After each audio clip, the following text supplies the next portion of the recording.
इस क्वेश्चन में इन्फॉर्मेशन दिया हुआ है कि 1 ग्राम ऑफ NaOH को हम ट्रीट कर रहे हैं 25 ml of 0.75 molar HCl solution से।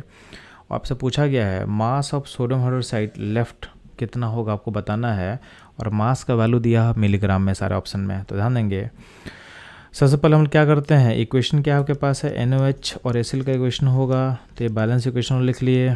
तो इसमें बैलेंस इक्वेशन में दिख रहा है कि NaOH NaCl 1:1 रेशियो में रिएक्ट कर रहा है। फिर क्या करें, हम NaOH का मोल निकाल लेंगे। तो गिवन मास कितना, 1 ग्राम डिवाइडेड बाय मोल मास 40, ये हो जाएगा मोल।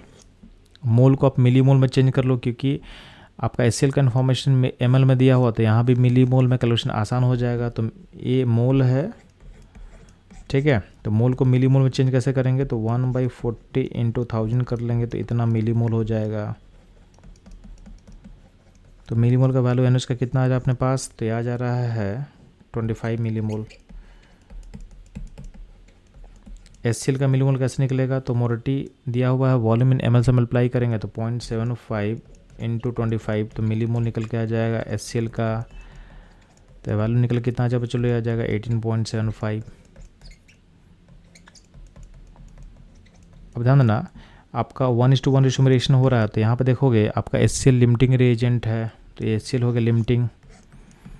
तो आपका बचेगा कौन, तो बचेगा आपका NaOH। कितना बचेगा, तो NaOH जो लेफ्ट होगा रिएक्शन करने के बाद, तो ये पूरा ख़त्म हो जाएगा। तो NaOH जो लेफ्ट होगा तो ये 0 हो जाएगा, और ये बचेगा 6.25 मिली मोल बचेगा।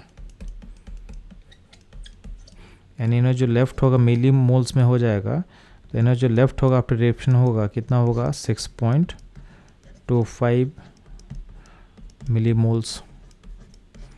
अब मिली मोल को वैल्यू को चेंज करना मिलीग्राम, तो सिंपली क्या करना है, अगर आपको वेट इन मिलीग्राम चाहिए और मिली मोल दिया हुआ है, तो सिंपली मोल से मल्टीप्लाई कर दो उसको। तो मिली मोल कितना है, 6.25 इंटू 40 कर देते हैं, तो जो वैल्यू है ये वैल्यू आ जाएगा